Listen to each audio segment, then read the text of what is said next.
Welcome to The Difference Engine, the show for tech founders, investors, and innovators.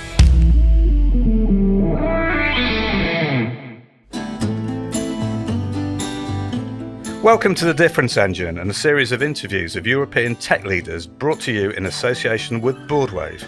The Boardwave network is a powerful community of founders, CEOs, chairs, independent NEDs, and their investors from across Europe, representing companies at every stage of their development. This week, we're joined by Boardwave member and mentor, Amber Vodegel. As you'll glean from her accent, Amber is Dutch by birth, but British by adoption, and a tech entrepreneur who's founded several health tech companies. As the founder of Pregnancy Plus, the world's leading pregnancy app with over 150 million users globally, Amber already has had a leading impact on women's health. Bootstrapped during growth, and 5 years after it was established, it was acquired by Philips MV. Amber is now spearheading 28X, a transformative femtech initiative addressing systemic inequalities in women's health. By leveraging on-device AI, 28X provides inclusive, privacy-first education and health insights, ensuring accessibility for underserved communities. Her commitment to ethical technology and sustainability underscores her belief in a more equitable future. Amber Vodegel, welcome to The Difference Engine.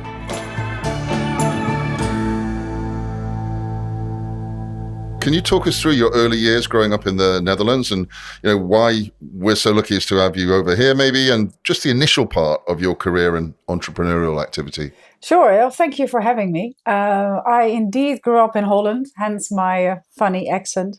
My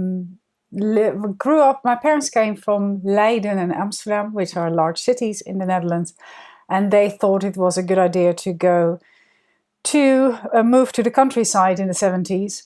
To have a vegetable garden and an idyllic lifestyle. So that's where we ended up. And there were more windmills than Wi-Fi, although there was no Wi-Fi in those days. I literally had clogs as shoes. Oh, nice. As a child. Do you know what? You're back in fashion. I know, but these were wooden as well. Okay. And there was when I looked out of my window, there was a windmill and a dike to hold back the water.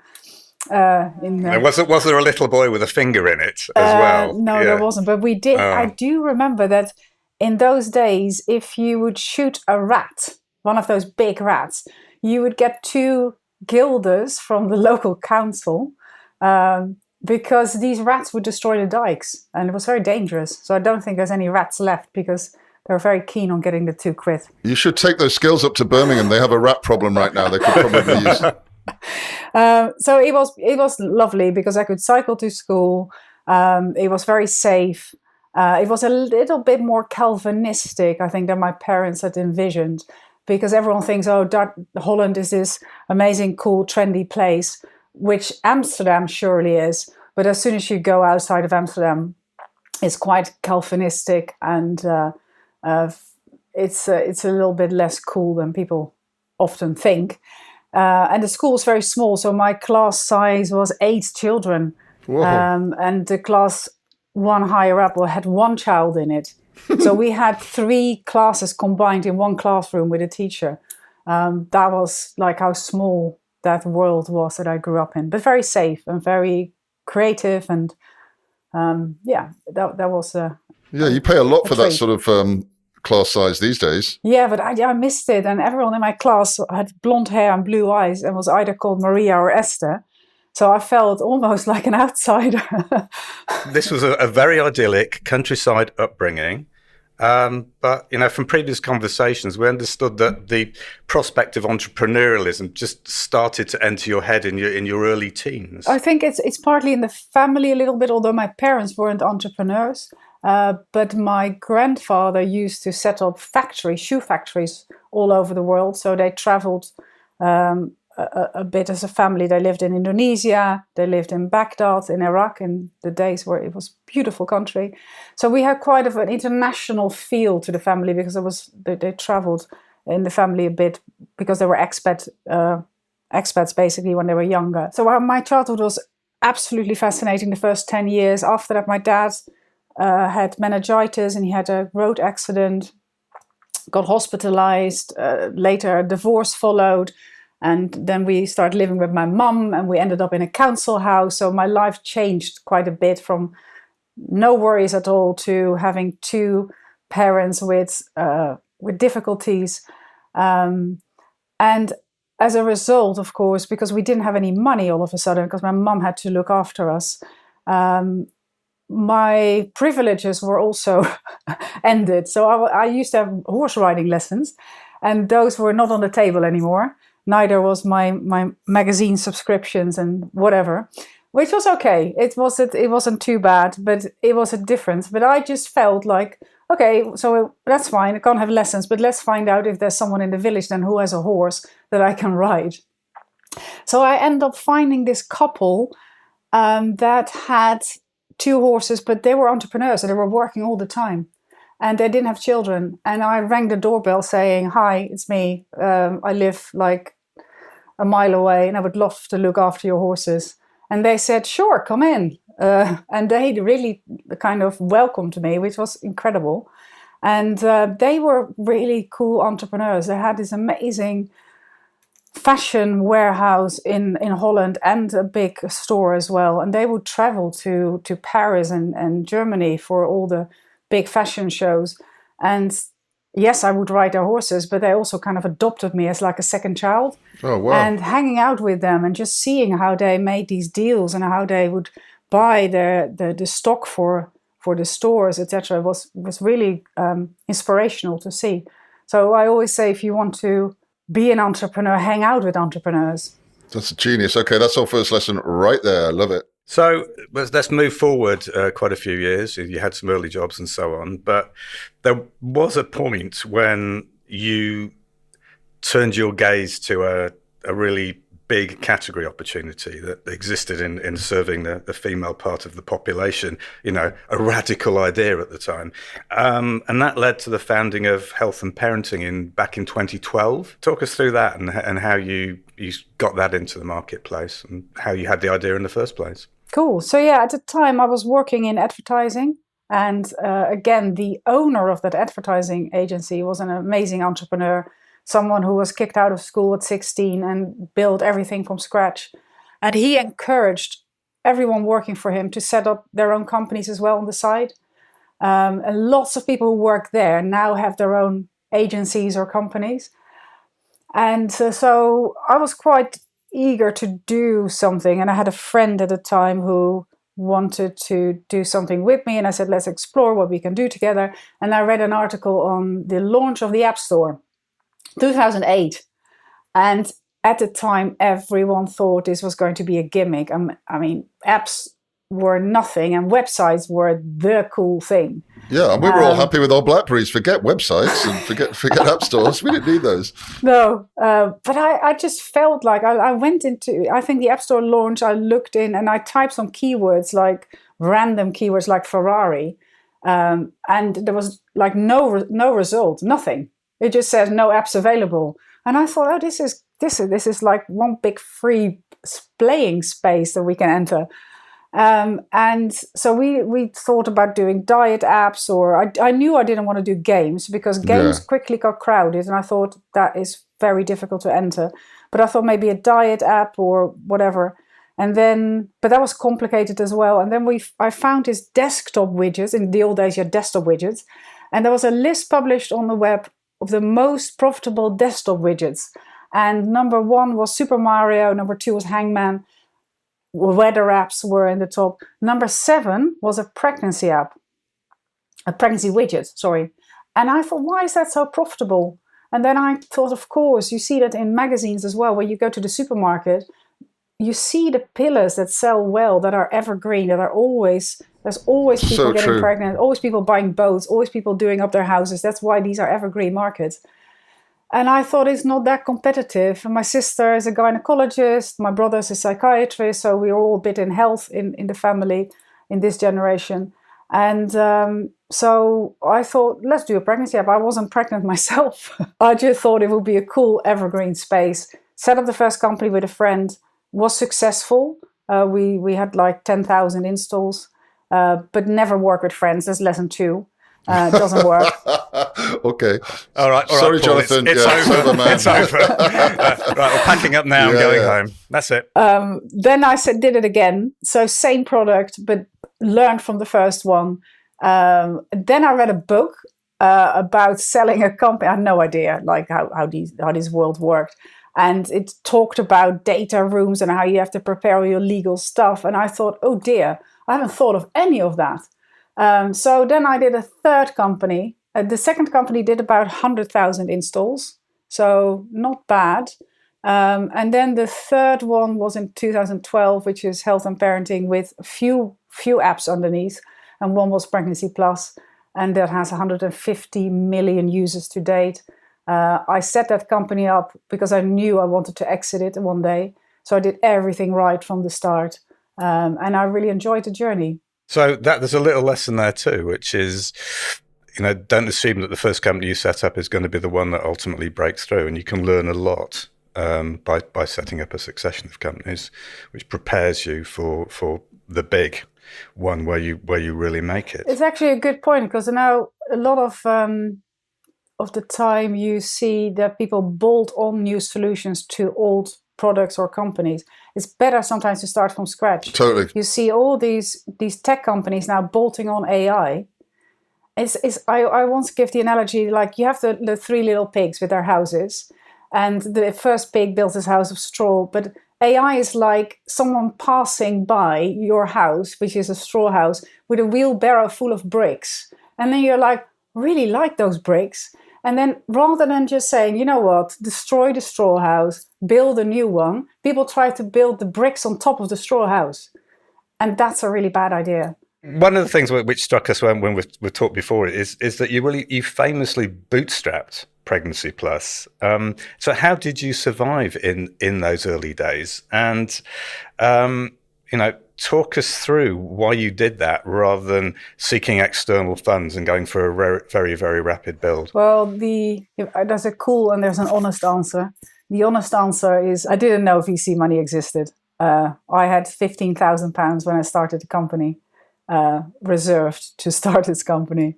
And I just thought I need to be profitable as quickly as possible, and really thought long and hard about that.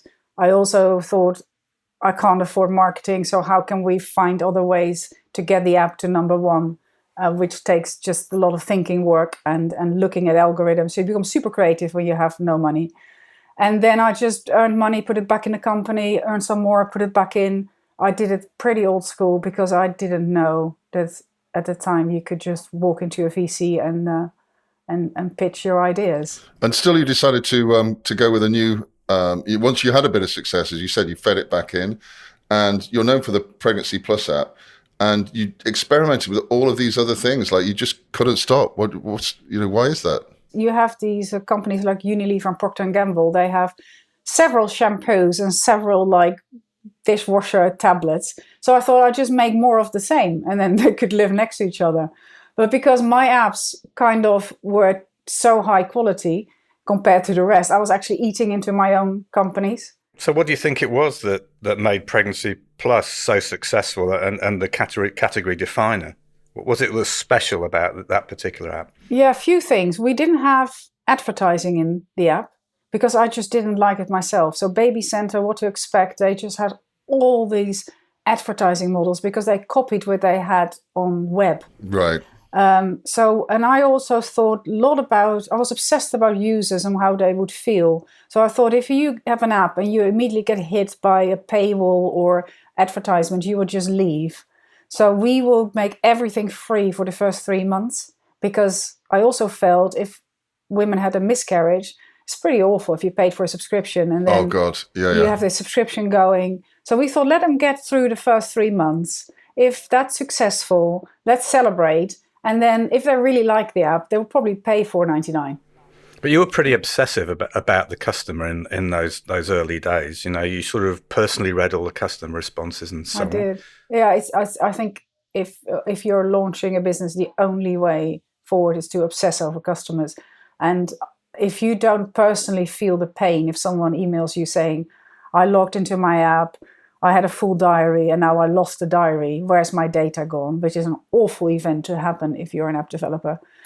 I just felt the pain of that user who meticulously logged all her pregnancy stories. So then you make sure that never ever happens again. If you don't read that personal review and it becomes a ticket in Jira, it's very far removed.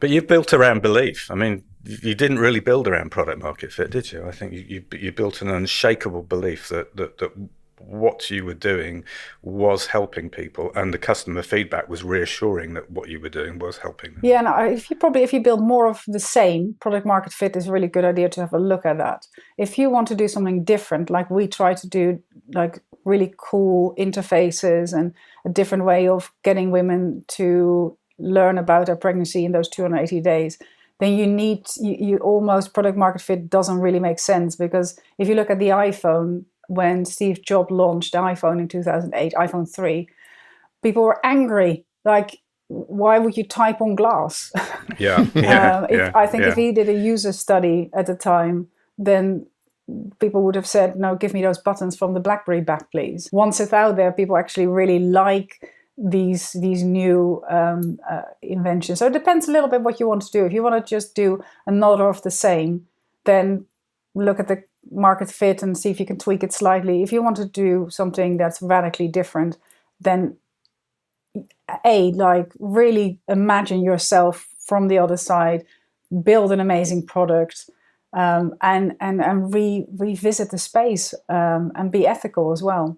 But also authentic and genuine, I think one would say about what it is that you've developed, and you get a very strong brand attachment if you're able to achieve that. Yeah, absolutely. I think users can sense that a product is authentic and genuine. It comes across very strong. We had, for a good example is, we were offered quite a significant amount of money to advertise cellulite creams for pregnant women. Because when you're pregnant, you get more cellulite, and that's a natural process.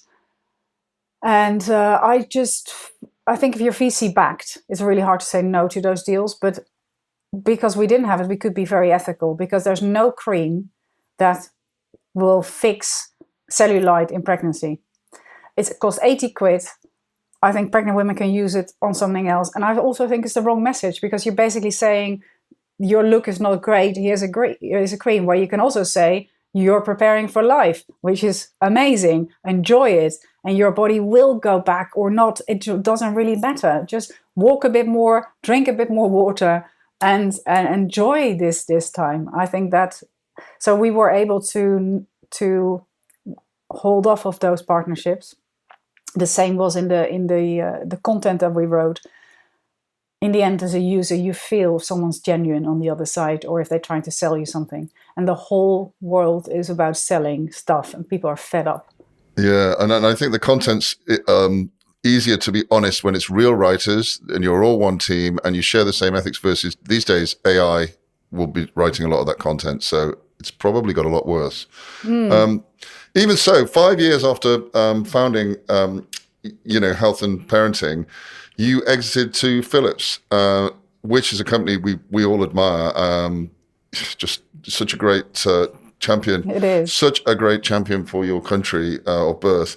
Can you talk us through the acquisition, due diligence, selling process? And like you said, obviously in retrospect, it was a natural fit, but you probably didn't know that going in, right? Yeah, and why Philips? What were your options? It's interesting. It came down again to not having money, and I'll explain you why. So I wanted to sell the company, and so we engaged with Ernst & Young to prepare us and go on this roadshow, and then go around, either pick up VC money, because by that time I knew what VC money was, or wanted to exit the company.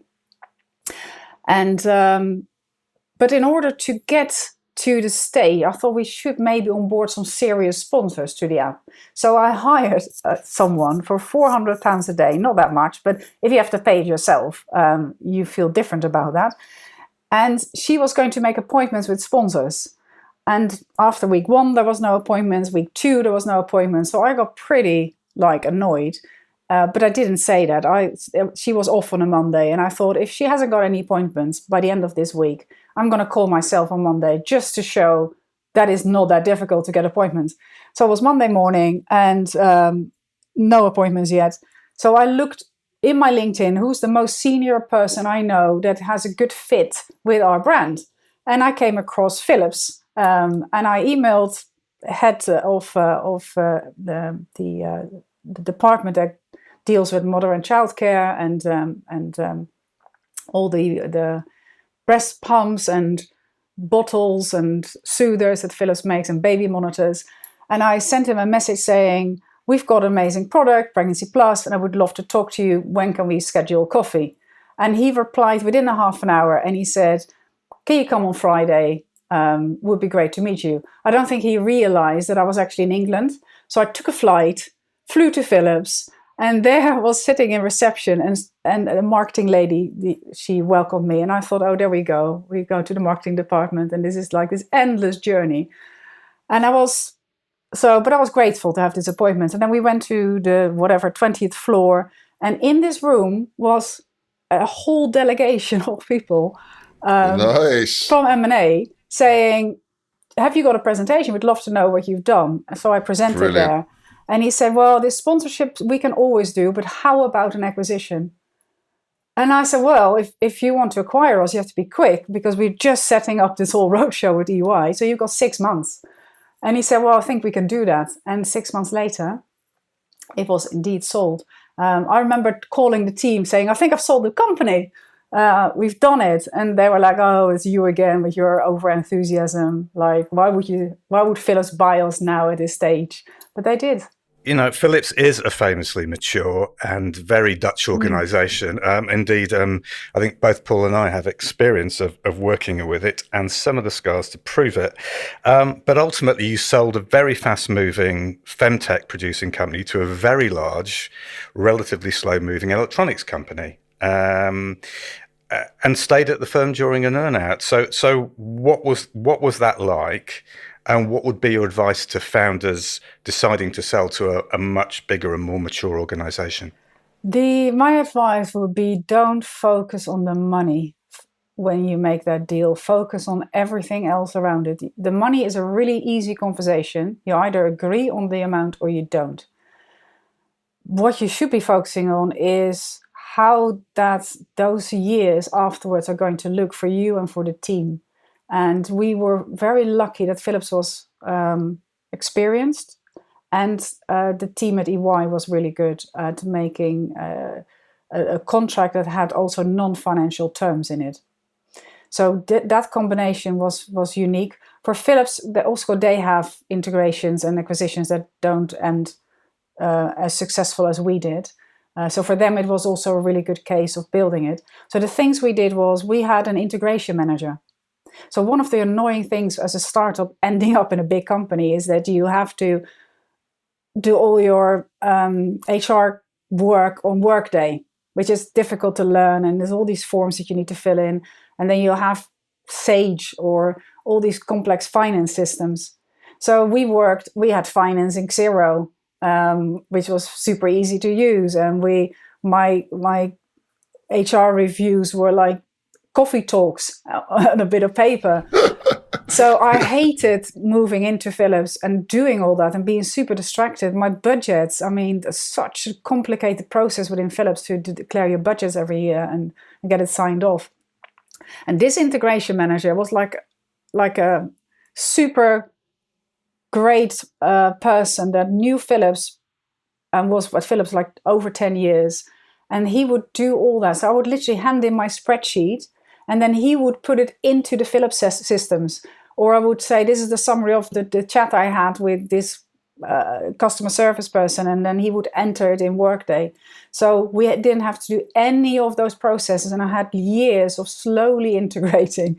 But that also meant we could focus on growing and on the real work. The other thing we negotiated, Philips didn't really like it, but it did work, was our own space. They had open spaces and hot desks, and I knew that wouldn't work for us. So we negotiated a separate space with our own coffee machine, with our own plants, with our own art, and we slowly kind of opened up to Philips.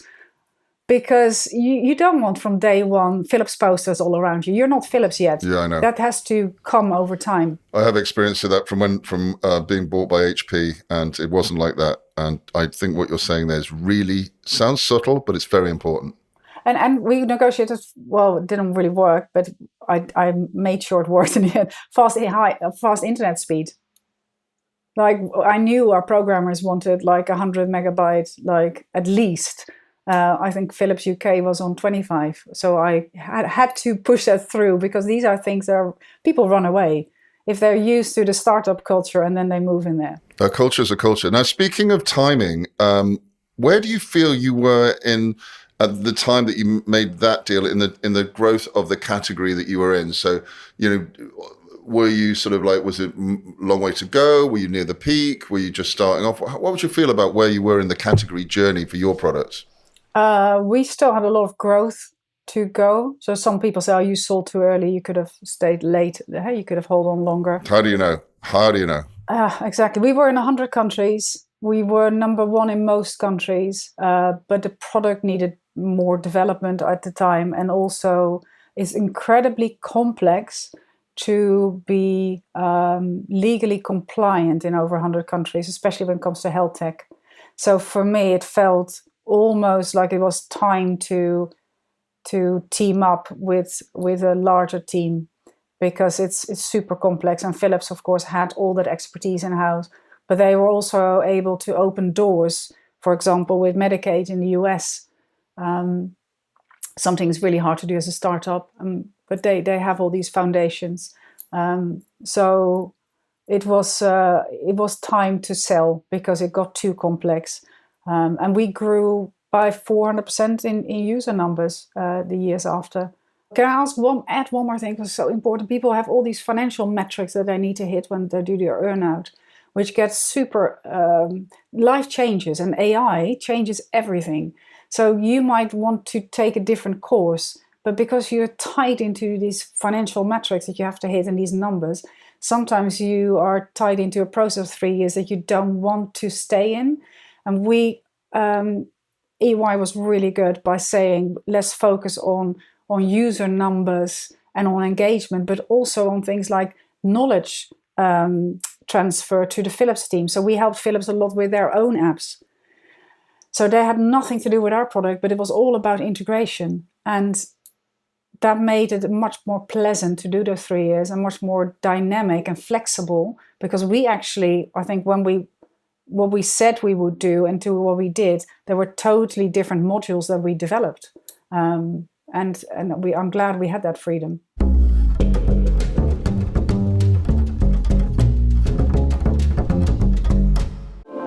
Are you still developing separate marketing plans for each of your different channels to market? Can you really sanction messages reaching the same customers from unconnected targets? Listen, it's now the AI age. Things need to change. Positive is a different sort of AI-powered agency. From our very beginning, we've integrated marketing communications from PR to events, social to paid ads. Working smarter means working integrated. Let us show you what a truly joined-up strategy could do for your tech business. Contact Positive today with an email to hello@positivemarketing.com. There you were at Philips. You're doing your earnout. You completed it, working as a business leader and a transformation advisor within Philips. You left the company. You were still comparatively young, and presumably with not too damaged by the experience, and with lots of get up and go. So what happened next? So the idea was to take it easy, do some non-executive director roles, consultancy, and play tennis in the summer and ski in the winter, and look after the kids. Then I read a book. Maybe it's me. It was always going to happen. Stop with the books, Amber. Stop. They're bad. And it was. I don't actually read that much, but when I read, it has an impact. It was a book called Moral Ambition, Dutch writer, and it basically said the biggest waste of our generation is a waste of talent. Our cleverest mathematicians are working to optimize TikTok feeds and Facebook algorithms, and we should be working on climate change, obesity, solving cancers, etc. especially those who can. So if you're stuck in a mortgage and you're like early 30s and you have a family to support, fair enough, you just focus on a career. But as an exited founder, you have a choice. And I thought, maybe it's right, maybe I should do something with my talent. So over a year and a half ago, I thought I'd do one more app. And this time we're going to give back to women, and it's on a scale that's bigger than the first time I did. I mean, can you talk about just how it feels? I mean, we know from our work with many exited founders, and even from exiting ourselves, no matter how successful that exit is, you sometimes feel a little deflated because you've just cut your baby free. Talk us through just how it felt before you actually made that decision to go again. Although I don't think business is family, because these two are separate, it does feel like losing a very close group of friends. Because for so many years, you work so close together with those people. So it does feel like you're missing an arm or a leg. It feels a bit lonely. You also, because you work so hard, you haven't invested so much in your own social network. So when all of a sudden this all falls away, you find yourself a little bit lonely, and missing the pressure, missing the adrenaline. I think work is very addictive. And also missing, if you walk into an office with the team that you build, it's fun. People say, how was your evening? And you have these social structures around your work, and all of a sudden you don't have that. I also just went through divorce, so that didn't help. It's tough, yeah. That's why I always say, don't focus just on the money, because selling your company, you get a lot of money, but you're also selling part of what you've built and you're proud of. And never forget, you've built a social network as well, in the sense that we used to think about social networks, actually face-to-face relationships with people, where both of you have had a lot of skin in the game for a long time. Anyway, let's be positive and move forward on this. Your new venture's aim is, and I love this, it sounds like a rap song, super open source on the fly AI. You're free again of VC backing, but we know open source is notoriously hard to monetize, and on-device AI is a relatively new idea. Why take on so much risk? I like doing things different, and I like large scale. And the only way I'm going to make a difference is if we become the largest women's health app. So there's really good solutions for women. They're called period trackers and women's health apps. The downside is they have subscriptions. They're trying to sell women lots of minerals, vitamins, consultations, etc. And then they also quite often expose data in a way that is not how we want to see that. So in order to change that, you have to rethink everything. So we thought, ideally, I think the time of subscriptions is over. Subscriptions will always be there, but not for B2C health apps. Everyone should have the right to get proper health information, and it shouldn't sit behind a paywall. Because loads of these things that we create, they are lovely for the 2% of society. We have an Aura ring and a watch tracker and AI consultations. I love them, but what about the 80% of society? They are excluded. So I'd like to make inclusive solutions. But in order to afford it and make it free for everyone, you have to rethink a few things. And the best thing you can then do is what we came up with, is remove the entire backend. There's no more cloud service. It's very sustainable because we don't pollute the environment, but also you have no risk of being hacked, or there's no data leaks, and there's no incremental costs when you scale. So you have one binary, and you can scale to 100 million users, and there's no incremental cost, and that's fascinating. Right. So can you just take us through the business thinking behind this? So, you're taking a very ethical and typically contrarian approach. How do you make money? Well, initially I said I don't care about making money. I just want to be the biggest first. and then we'll figure it out. And if I have low cost, so my solution is no cost. So very few people in a company. I fund it myself, and we'll at the moment we're taking on some other philanthropic investors because they love it so much and they want to come on the journey. And a large foundation who wants to invest based on return on mission is joining as well.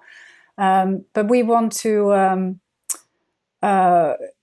scale quickly, and because there's no subscription, everyone can use it. It looks lovely, but the costs are super low. And there's a way where with all this AI, we can keep the cost really low. We can keep small teams. We have some options. We can ask women to donate their data. So they can select the research project, and then we'll package up their data and they can send it. They don't have to do that, but they can voluntarily opt in to donate a certain research.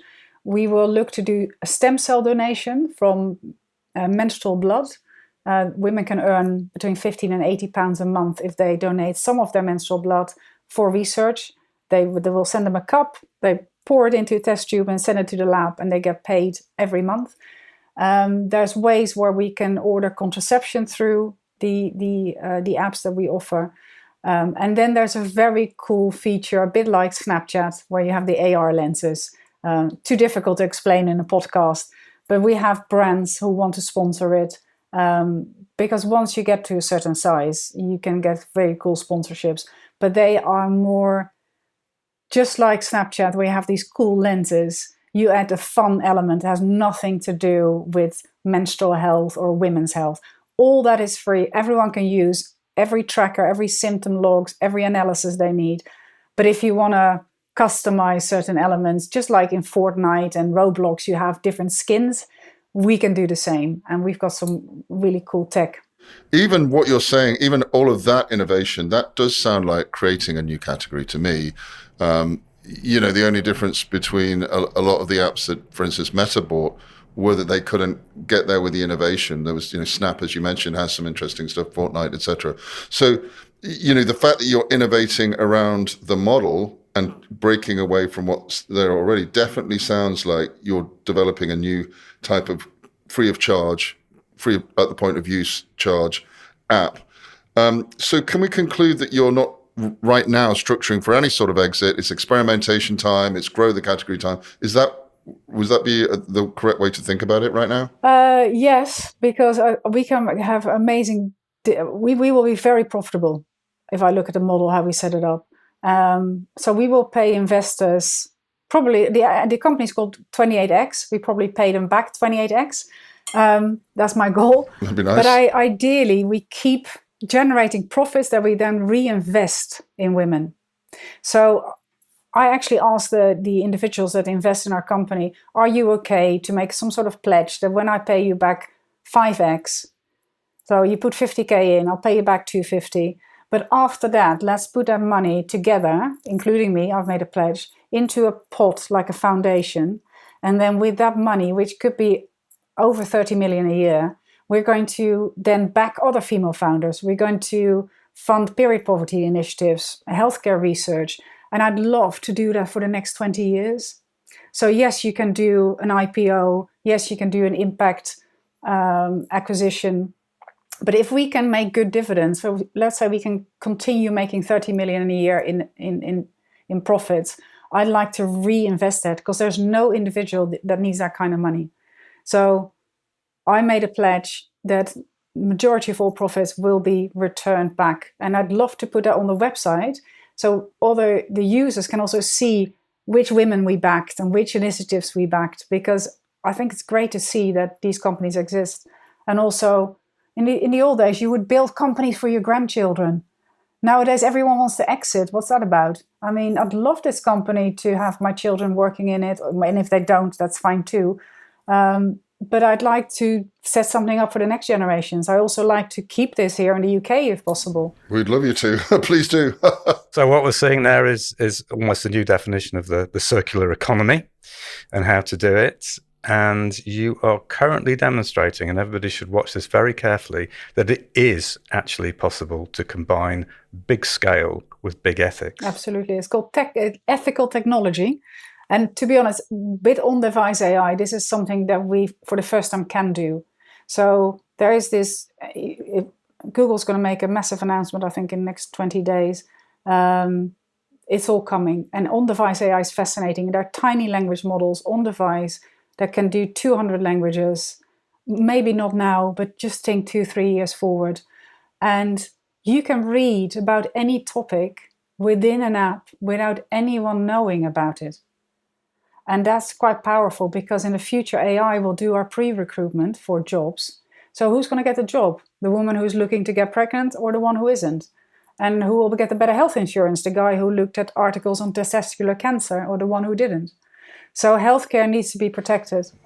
But I think what is so totally attractive about this is you are not just attempting, you're actually doing something that counters some of the bad effects of technology. And to do this by building firms rather than retrospectively putting into legislation in fundamentally flawed technology structures is a much, much, much better way of doing it. We spoke to, they're doing some big projects in the Middle East, also in healthcare. And they're super keen to work with us, because they no longer want their health data of their users stored on Californian or European cloud servers. So when they heard about on-device AI, no backend, they love that. They absolutely love these solutions. But it is this new, and it's risky, but it's fun as well if it works. And we will publish it open source. So once we manage to deliver, I'd love other apps to copy. They can just copy our structure and then do a mental health app for men, or a cancer care app, because I think more apps should be structured this way. The time that data is money, that's over. That was a typical VC word. People are fed up of being the product and being remarketed.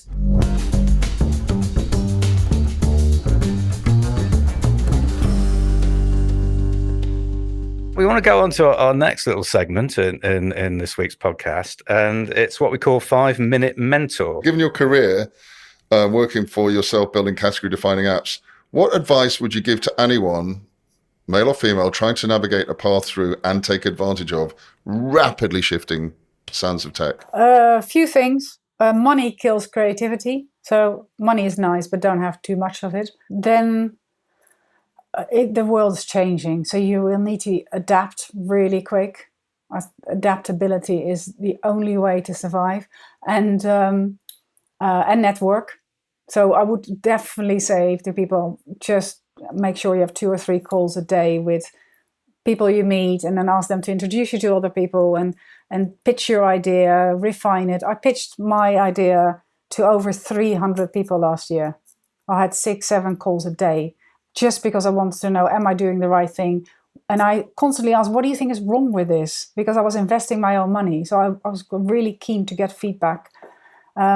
You need a level of ADHD. Don't be afraid of ADHD. I mean, there's really bad versions, but if you're hyperactive, that's an advantage, because as an entrepreneur, you will constantly need that energy to get up the next day, even though things fail, and keep going. And the last thing, the most important thing, is learn to say no. Know what you not want, what you don't want to do. It's feature creep and constantly the fear of missing out. That's what kills businesses. You need to be super focused, believe in it, and then cancel everything around it and focus on that one element.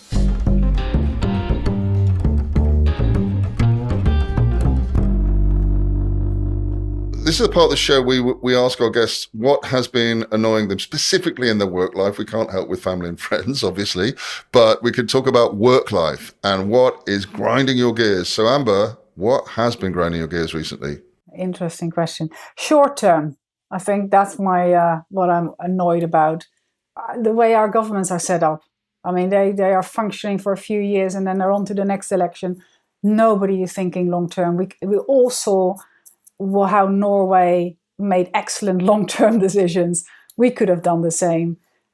Tech companies, the same. They want to scale as quickly as possible. Then they want to exit within a few years to the US. They're all thinking about these really short-term decisions. Education.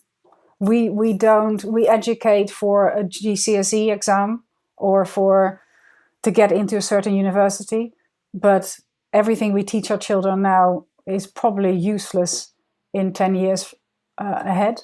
I mean, general knowledge is great, but why don't we teach them how to set up a YouTube channel, or how Snapchat monetizes the user base, for right or for wrong. I think you need to know how these companies are operating, how to set up a restaurant and how to run it. But there's so many things that we can teach our children. Steve, from the Diary of a CEO, is a great example of someone who set up a massive company by doing these podcasts. Why don't we teach our children how to run podcasts? Healthcare, same. I mean, we have Ozempic now. Great. I mean, for some people, this really works. But it feels like we're overloading people with sugar everywhere. And then because we want to make a quick buck. And then at the same time, we have like these Ozempic solutions to lose weight. I mean, that is so short-term thinking.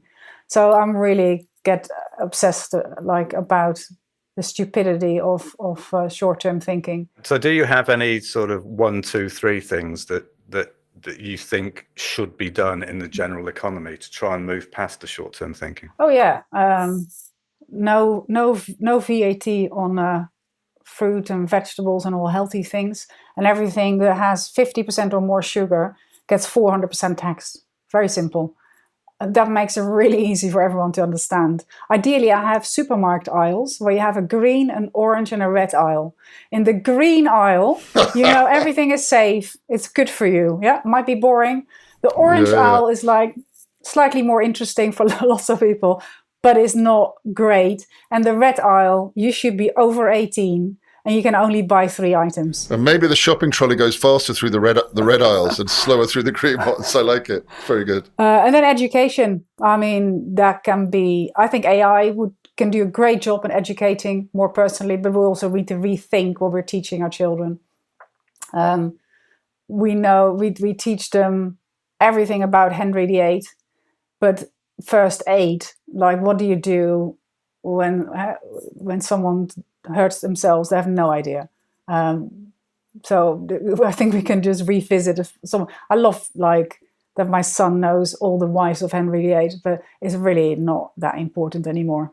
And then the other thing is, I think we're scaring kids in the future of AI. We're basically saying to them, listen, you can't use it.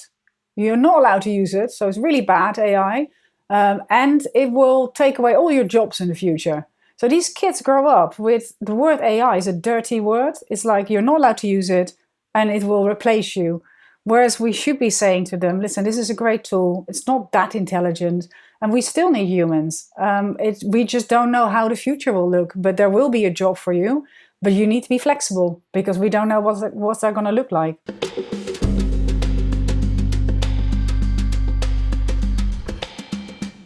So our last segment today is what we call the other side. So this is the other side of Amber. Now, there's an aphorism that if you want something done, give it to a busy person. And we tend to find that our magnificent achievers that we have on this podcast have very, very interesting other lives. So this is where we look into the side less seen of our guests and dig into their personalities and private pursuits that have affected their work life. So, Amber, what do you do when you're not creating brand new categories? A lot with family and friends. I think socializing is really important.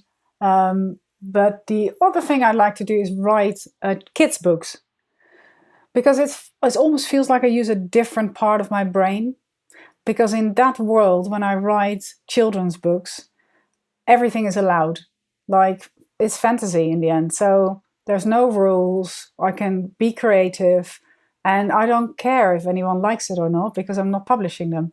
I might do one day. I've published 2 books when I was 26 on maths, because I thought maths is generally perceived as boring. So I wrote a series of stories for children about math symbols. So you had Mr. Plus and Mrs. Minus, and you had these little stories about the average and which was very simplistic, but it just made maths a bit more fun. And now I'm writing a book on global warming, and it's a fantasy book about Earth birds, and they are birds flying underground through supersonic tunnels. And sometimes they come up, and when you see one of those birds, they're big and yellow, you know a disaster is happening as a result of climate change. And these creatures are warning us to be careful, but are also very concerned about what we do to the world. And then they pick up 5 children from 5 different continents, and they are trying to get the grown-ups to realize something needs to change. And so that's a fun thing to do, and I love it. It won't go anywhere, but I love writing about this, and I love sitting in my chair and writing that book, and that has nothing to do with business. I think it's also a demonstration that business is also about creativity, and you can use creativity in a different way to stimulate your brain. And I'm sure would you say that there is feedback by doing that sort of relaxation, by thinking about things in a different way, it suddenly fires off different ideas about the business and what you want to do? It does. I think you need to give part of your brain a rest sometimes and engage another part, because I'm a very active person, so I need to do something. So I can either go running, but there's so much running you can do in a day, or you need to do something else, because then your brain, I'm pretty sure, will process things differently when you revisit your thinking on the business. Yeah, I'm sure that's absolutely true. So the message for listeners here is, don't be a business bore. You have to do something else at some point in the day.